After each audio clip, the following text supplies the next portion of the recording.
Bismillah, Assalamualaikum warahmatullahi wabarakatuh. Salam sejahtera untuk kita semua. Adik-adikku sekalian, saya Andi Sudimas Sulaiman, Gubernur Sulawesi Selatan, mengucapkan selamat datang dalam program Smart School Dinas Pendidikan Provinsi Sulawesi Selatan. Hari ini adik-adik sekalian akan mengikuti pembelajaran hybrid dalam program Smart School. Aplikasi Smart School adalah sebuah pendekatan dengan tetap mengedepankan sebuah pendidikan dengan digital approaching untuk kemudian mengedepankan kualitas dan mutu pendidikan yang diterima siswa secara seragam di seluruh wilayah Sulawesi Selatan termasuk di pelosok-pelosok. Program ini bukan hanya memberikan kepada adik-adik sekalian pengalaman belajar yang baru, namun juga memberikan fasilitas kebutuhan dengan fitur bermanfaat seperti rekaman video pembelajaran yang dapat diulang, trik-trik penyelesaian soal, ujian-ujian serta sarana konsultasi pembelajaran dari guru-guru terbaik di Sulawesi Selatan. Sering-sering mengakses aplikasi Smart School melalui gawai yang adik-adik sekalian miliki di setiap kesempatan yang dimiliki.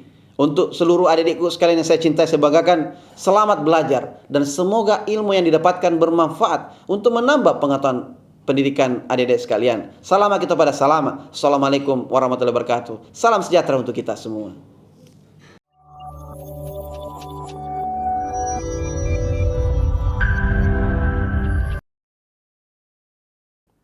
Nama saya Kosmas Ban Patulak, SPD, Guru Bahasa Daerah di SMA Negeri 3 Tanah Toraja.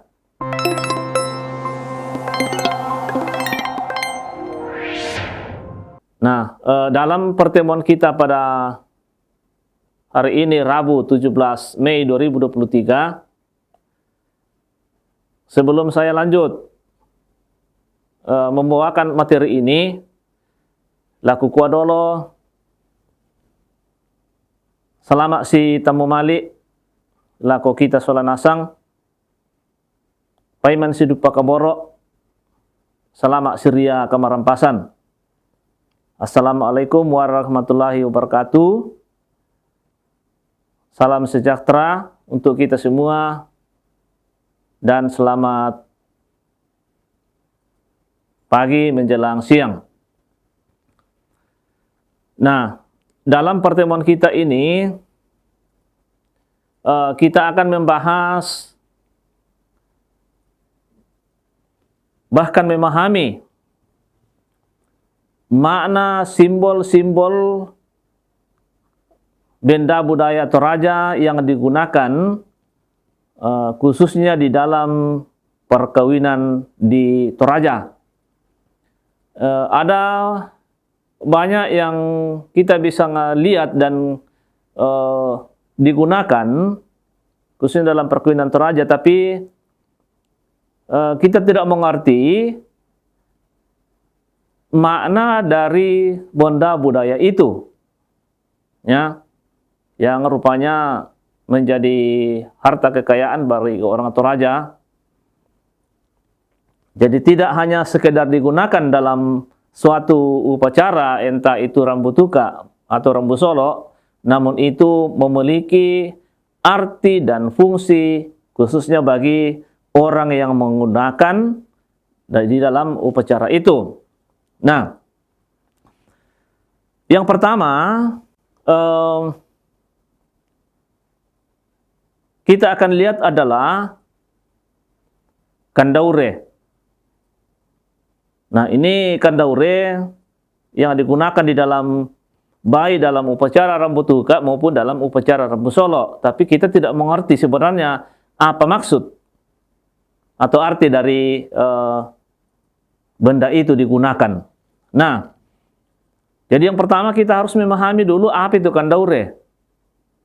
Kandaure adalah hiasan manik-manik yang disusun menjadi suatu motif.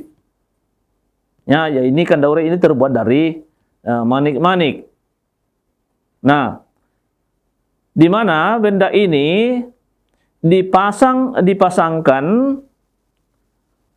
pada bagian dada, pinggang serta lainnya. Nah, ini juga kandaure biasanya digantung. Ya. Dan kandaure ini memiliki makna berupa keturunan yang hidup dengan penuh kebahagiaan bagai cahaya bagi kehidupan. Nah, inilah maknanya dari benda ini. Dan setiap ada acara-acara di Toraja, entah itu Rambu Tuka, Rambu Solo, benda ini pasti kita temui. Tapi kita tidak mengerti apa makna dari benda itu. Nah, kandauri ini biasa juga digunakan sebagai hiasan dalam suatu acara, tapi tidak sembarang tempat untuk bisa digunakan atau menempatkan kandauri ini. Ya, nanti memang acara-acara khusus. Kemudian yang kedua ada namanya saapi. Ya, saapi. Saapi merupakan perlengkapan busana pakaian adat wanita yang dipakai di bagian kepala, tepatnya di dahi atau kide, dengan cara diikat. Nah, jadi ini digunakan khusus untuk wanita. Jadi tidak ada laki-laki yang menggunakan benda ini. Adapun yang biasa memakai saapi adalah dari semua wanita, mulai dari anak-anak, remaja, dan bahkan orang tua. Nah, ini memang kita sering saksikan ketika ada acara-acara. Jadi ada orang anak-anak, ada juga orang yang remaja, dan bahkan orang tua bisa menggunakan saapi ini. Ya, nanti saya kasih lihat gambarnya karena nanti akan ada contohnya. Jadi ini penjelasan secara umum saja dulu. Nah, pada saapi ini terkandung makna yaitu, ya, agar anak cucu selalu terhindar dari segala wabah penyakit dan macam-macam bahaya, dan supaya dalam hidup ini kita harus bersikap baik dan jangan pernah melanggar janji apapun. Nah, itulah tujuannya.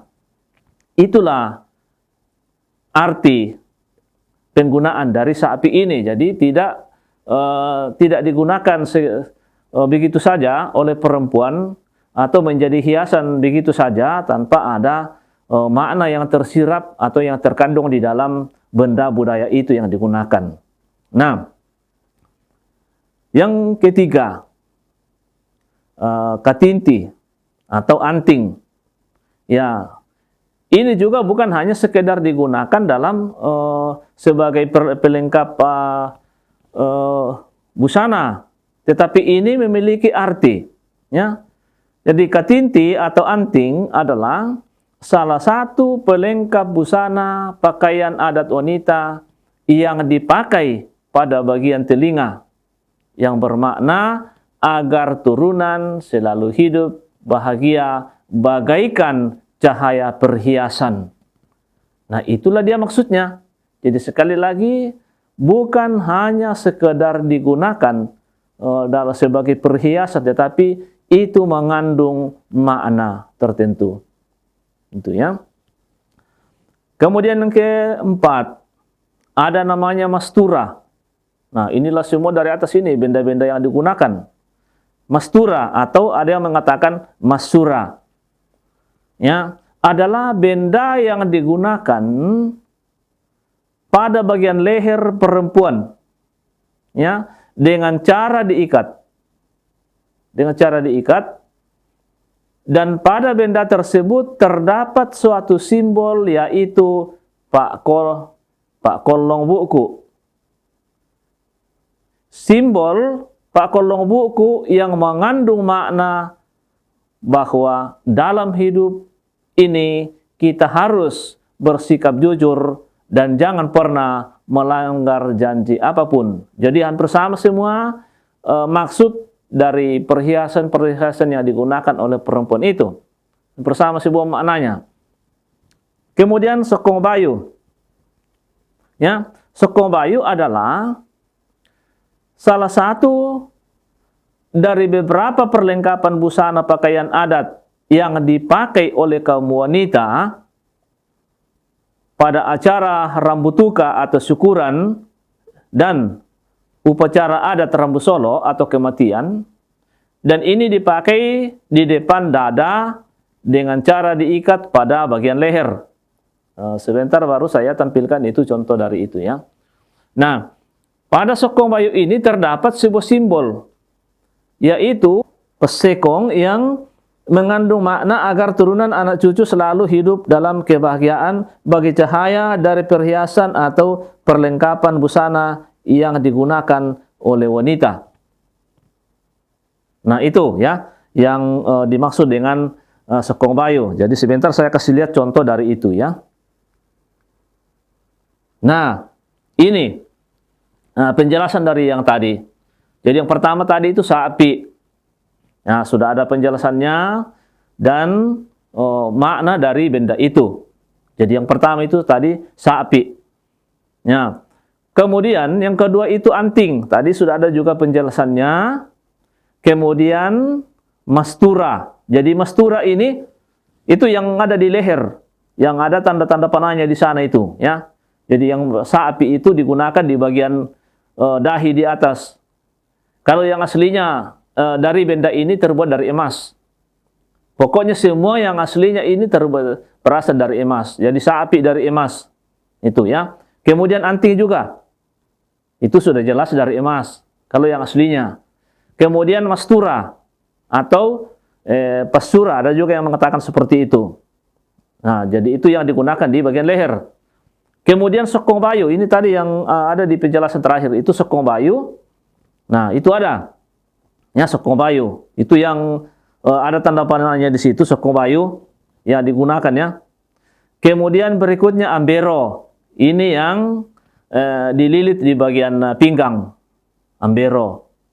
Kemudian ini sebentar muncul itu yang gelang atau komba. Itu punya arti juga ya, punya arti, ada artinya itu, arti khusus. Nah, inilah gambar dari yang saya sudah jelaskan tadi di atas. Nah, sekarang ini tadi gelang. Ya, tadi belum ada penjelasan tentang gelang atau komba boko. Nah, ini yang ada tadi di pergelangan. Ya. Jadi gelang atau komba boko merupakan salah satu pelengkap busana yang dipakai pada kedua pergelangan tangan dengan cara diikat. Ya, jadi kebanyakan ini ya. Sokong bayu diikat, ambero diikat, kemudian sapi juga diikat. Nah, komba boko tersebut ya terbuat dari manik-manik yang diuntai dengan daya cipta tertentu sehingga menyerupai bentuk gelang, dan ini mengandung makna yang melambangkan tanda kewibawaan dan kebesaran bagi bangsawan-bangsawan Toraja. Nah, itu artinya ya. Jadi sekali lagi tidak hanya sekedar digunakan untuk ini sebagai perhiasan, tetapi semuanya mengandung arti spesifik. Ya, dan itu harus dikaitkan dengan situasi dari upacara itu. Nah, ini juga di sana ada. Ini juga gelang. Ya, ini namanya juga komba. Tapi yang satu ini terbuat dari manik-manik. Dan yang satu ini terbuat dari emas. Itu. Nah, kemudian ini yang namanya sokong bayu. Ya, sokong bayu. Jadi penjelasannya, jadi yang ngata di atas itu adalah sokong bayu, dan yang di bawah itu namanya ambero. Nah, ambero ini, sokong bayu ini digunakan di bagian dada yang diikat agak dekat dengan leher. Ini sokong bayu. Kalau ambero ini yang diikatkan pada bagian pinggang. Jadi sokong bayu adalah salah satu dari beberapa pelengkap busana pakaian adat yang dipakai oleh kaum wanita pada acara rambutuka atau syukuran dan upacara rambu solo atau kematian. Nah, dan ini dipakai di depan dada dengan cara diikat pada bagian leher. Ya, ini ya yang Sokong Bayu. Pada Sokong Bayu ini terdapat sebuah simbol, yaitu pasekong yang mengandung makna agar turunan anak cucu selalu hidup dalam kebahagiaan bagaikan cahaya dari perhiasan atau pelengkap busana yang digunakan oleh wanita. Benda-benda ini jarang digunakan oleh laki-laki. Ya, nanti saya tampilkan mana benda-benda yang digunakan oleh laki-laki, khususnya yang ada di Toraja itu. Ya, jadi ada memang khusus. Kemudian ambero, ini ambero adalah yang paling di bawah ini. Ya, ambero adalah salah satu pelengkap busana pakaian adat wanita yang terbuat dari bahan manik-manik yang dipasang sama seperti kandaure dan Sokong Bayu yang diikat di bagian pinggang perempuan. Jadi ini yang di bawahnya itulah ya yang namanya Sokong Bayu. Ambero. Sedangkan yang di atasnya adalah Sokong Bayu. Jadi semua ini adalah perlengkapan oleh wanita. Dan sekali lagi, tidak sembarang tempat dalam suatu upacara di Toraja itu untuk menggunakan. Ya, harus disesuaikan dengan situasi dan tempat dari melakukannya suatu upacara itu. Nah, kemudian ini juga benda yang digunakan oleh wanita di Toraja. Dan ini terbuat dari emas. Ya, ini namanya manikata atau manikata. Jadi satu ada menggunakan K, ada satu yang tidak. Tapi itu sama sebenarnya karena ada orang mengatakan itu dari manikata atau manikata. Ini terbuat dari emas. Nah, ini juga digunakan khusus untuk perempuan. Ya. Jadi penjelasannya adalah salah satu pelengkap busana pakaian adat yang dipakai oleh wanita. Manikata terbuat dari emas atau perak yang berbentuk kerucut, itu yang modelnya seperti itu. Kerucut segi empat yang diapit oleh masak yang bernilai tinggi. Nah, manikata ini digunakan oleh wanita di Tanah Toraja ketika menghadiri kegiatan-kegiatan besar seperti upacara adat Rambu Tuka, syukuran, dan upacara adat Rambu Solo atau kematian. Nah, ini tempatnya untuk digunakan ini. Ya. Jadi ini memang sangat penting. Ini sampai jutaan harganya ini. Ya. Kemudian, nah, ini sepatalu buku. Sepatalu buku itu yang digunakan oleh laki-laki. Itu. Ya, sepatalu buku adalah salah satu pakaian adat yang khusus digunakan oleh kaum laki-laki. Khususnya suku Toraja yang terdiri dari satu set baju dan celana pendek yang ukurannya selutut. Jadi ini namanya sepatalu buku. Tidak sembarang juga tempat untuk bisa menggunakan pakaian seperti ini. Nanti setelah ada berkaitannya dengan adat. Kemudian baju pokok, ya, yang biasa digunakan oleh pagar ayu, bermakna sebagai lambang baju adat dari Toraja yang digunakan oleh kaum wanita. Ya, jadi yang digunakan oleh wanita itu adalah namanya baju pokok, dan itu lengkap di situ. Ada juga sapinya, ada juga amberonya, ada juga Sokong Bayu. Tadi saya sudah menjelaskan ya todo yang di kepalanya perempuan itu yang ditempatkan di situ adalah sapi. Baru turun ke bawah di situ adalah ambero, Sokong Bayu. Kemudian yang diikat itu di bawah adalah ambero. Kemudian ada gelang atau komba. Nanti pakaian ini digunakan di Toraja ketika menggunakan pakaian adat Toraja. Jadi kalau pakaian baju biasa atau rok biasa yang digunakan tidak seimbang, tidak cocok kalau baju biasa digunakan, baru menggunakan sapi, ambero, sokong bayu, komba, dan anting-anting di situ. Nah, begitu juga dengan yang laki-laki ini. Ya, tidak cocok itu kalau tidak menggunakan pakaian adat, sepatan lubuku, dan menggunakan pasapu. Ya, ini pasapu sepertinya yang aslinya ini dari Makassar ini yang aslinya. Tapi rupanya digunakan juga orang Toraja sebagai pelindung kepala itu ya. Nah, ini juga benda-benda yang digunakan di Toraja khususnya dalam perkawinan. Ini keris, gayang. Ya, gayang atau keris biasanya dipegang oleh pengantin saat melangsungkan pernikahan yang menggambarkan laki-laki yang mulia dan bangsawan dan dipakai sebagai kemuliaan yang dipusakai. Ini juga terbuat dari emas ini. Terbuat dari emas. Ini sampai puluhan juta harganya. Ya, kalau aslinya. Tapi tidak ada orang yang mau menjual. Nah, supaya kita mengerti ya apa makna dari itu dan kapan penggunaannya. Ini juga digunakan dalam acara rambu solo. Ya, biasa dipajang di situ, tapi tidak semua upacara penguburan, upacara orang mati, ya, atau upacara rambu solo dipajang yang benda seperti ini. Ya, nanti upacara yang memang khusus. Nah, lola.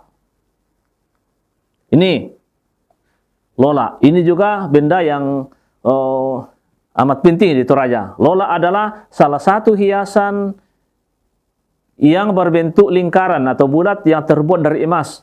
Jadi kalau sebesar ini, ya, dan itu terbuat dari emas, ya itu kan tertentu orangnya yang memiliki. Terbuat dari emas, dan ini adalah salah satu harta kekayaan yang sangat mahal, ya, yang sangat mahal harganya, dan merupakan harta turun-temurun dari suatu keluarga besar pada suatu tongkonan atau tongkonan bangsawan. Nih, kalau aslinya ini sampai puluhan juta juga. Ya, tapi kalau ada yang mau menjual benda ini dari satu tongkonan harus bermusyawarah dulu. Tapi tidak ada orang yang mau jual benda seperti itu, apalagi kalau aslinya. Ini namanya lola.